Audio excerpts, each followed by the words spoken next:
ఇక Delhi liquor scam కేసులో MLC కవిత ఇంట్లో ఈడీ సోదాలు కొనసాగుతున్నాయి. బంజారా హిల్స్ లోని కవిత ఇంట్లో తనిఖీలు చేస్తున్నారు. ఢిల్లీ నుంచి వచ్చిన 12 మంది ఈడీ అధికారుల బృందం 4 టీంలుగా విడిపోయి సోదాలు జరుపుతోంది. కవిత నుంచి ఈడీ అధికారులు స్టేట్మెంట్ రికార్డ్ చేస్తున్నారు. ఎమ్మెల్సీ కవిత ఫోన్లను కూడా స్వాధీనం చేసుకున్నారు.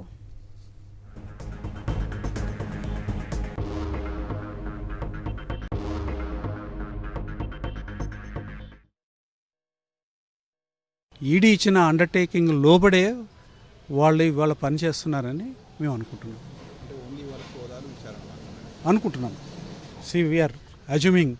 ఎందుకంటే చట్టాన్ని వాళ్ళు అమలు చేయాలి, గౌరవించాలి, మేము కూడా అమలు చేయాలి, గౌరవించాలి, అంతే కదా. తెలియదు అది వాళ్ళు దేని కింద రికార్డు చేస్తున్నారనేది తెలియదు. నాకు తెలియకుండా నేను ఏదైనా మాట్లాడితే అది స్పెక్యులేషన్ అవుతుంది. అది తెలియదు. వాళ్ళు విచారణ చేస్తున్నారని నేను అనుకుంటున్నాము. నాతోనేమో నేను పోయి మాట్లాడినప్పుడు సోదాలు చేస్తున్నామని చెప్పారు. సెర్చ్ టైంలో మేము పర్మిట్ చేయము అని అన్నారు. సెర్చ్ చేస్తున్నారా లేకపోతే విచారణ జరుగుతుందా తెలియదు. మేము ఒకటే నమ్ముతా ఉన్నాం, ఏంటంటే ఈడీ ఖచ్చితంగా సుప్రీంకోర్టుకి వాళ్ళు ఇచ్చిన అండర్టేకింగ్ లోబడే వారి యాక్టివిటీ ఉంటుందని మేము నమ్ముతున్నాం. తర్వాత ఏం జరుగుతుందో తెలియదు. ఇక ఇదే అంశానికి సంబంధించిన పూర్తి అప్డేట్స్ ని ఎమ్మెల్సీ కవిత నివాసం నుంచి మా ప్రతినిధి సాయి కిరణ్ లైవ్ లో అందిస్తారు. సాయి కిరణ్, చెప్పండి, ఎమ్మెల్సీ కవిత ఇంట్లో ఈడీ సోదాలకు సంబంధించి లేటెస్ట్ అప్డేట్స్ ఏంటి? బీఆర్ఎస్ ఎమ్మెల్సీ కవిత ఇంట్లో దాదాపు 3 గంటల నుంచి ఈడీ అధికారుల సోదాలు కొనసాగుతున్నాయి. బంగ్లాదేశ్ రోడ్ నెంబర్ 3లో ఉన్నటువంటి కవిత నివాసంలో ఈడీ అధికారులు మధ్యాహ్నం 2 గంటలకు చేరుకున్నారు. 2 మహిళా అధికారులతో పాటు 10 మంది అధికారులు, మొత్తం 12 మంది అధికారులు చేరుకున్నారు. ముఖ్యంగా ఢిల్లీ నుంచి 7 వచ్చారు. ఇక్కడ హైదరాబాద్ లో ఉన్నటువంటి స్టాఫ్ ను 5 సపోర్ట్ తీసుకొని మొత్తం 12 మంది అధికారులు చేరుకున్నారు.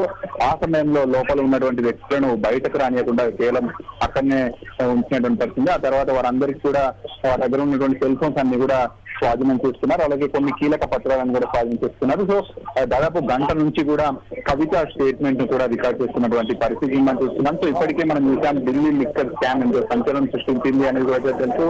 సో ఇప్పటికీ ఈ కేసులో కవితను అటు సిబిఐ కావచ్చు, ఇటు ఈడీ 3 సార్లు విచారించింది. ఇప్పటికే హైదరాబాద్ లో కవితను ఒకసారి సిబిఐ విచారిస్తే అటు ఢిల్లీలో ఈడీ 2 సార్లు విచారించింది. అలాగే తన దగ్గర ఉన్నటువంటి సెల్ ఫోన్స్ కావచ్చు, ఇవన్నింటినీ కూడా అయితే ఈడీ కార్యాలయంలో సమర్పించాలని చెప్పడంతో కూడా తాను ఈడీ కార్యాలయానికి వెళ్ళి ఒక రోజు కవిత తన దగ్గర ఉన్నటువంటి ఆధారాలు కావచ్చు, సెల్ ఫోన్స్ ఇవన్నీ కూడా అక్కడ చూసినటువంటి పరిస్థితి. ఆ తర్వాత దాని నుంచి వచ్చినటువంటి డేటా ఆధారంగా కూడా విచారణ వేగవంతం జరిగింది.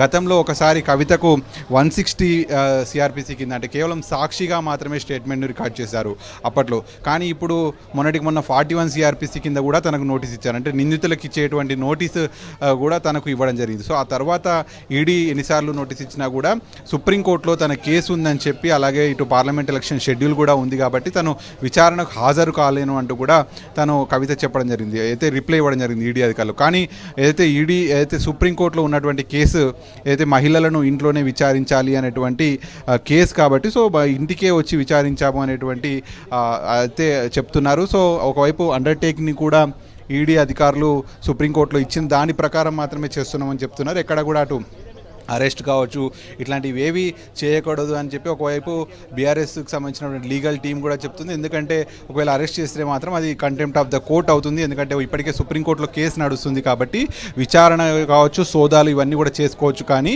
అరెస్ట్ మాత్రం చేయకూడదు. ఒకవైపు కేసు నడుస్తుంది. ఆ కేసు ఇప్పుడు మళ్ళీ 19వ తారీఖు వాయిదా పడింది. ఆ రోజు ఏం జరగబోతుంది, ఆ రోజు హియరింగ్ కూడా ఉంది ఆ కేసు కాబట్టి ఆ రోజు వరకు వెయిట్ చేయాలి.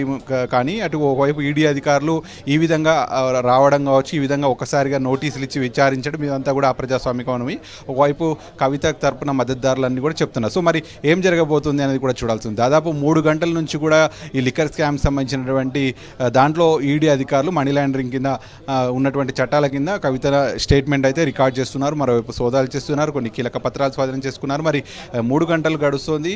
మరి ఈ సోదాలు ఇంకా ఈరోజు కొనసాగుతాయా, రేపటి వరకు కూడా ఉంటాయా అనేది మాత్రం చూడాల్సి ఉంది. Right Sai, thank you.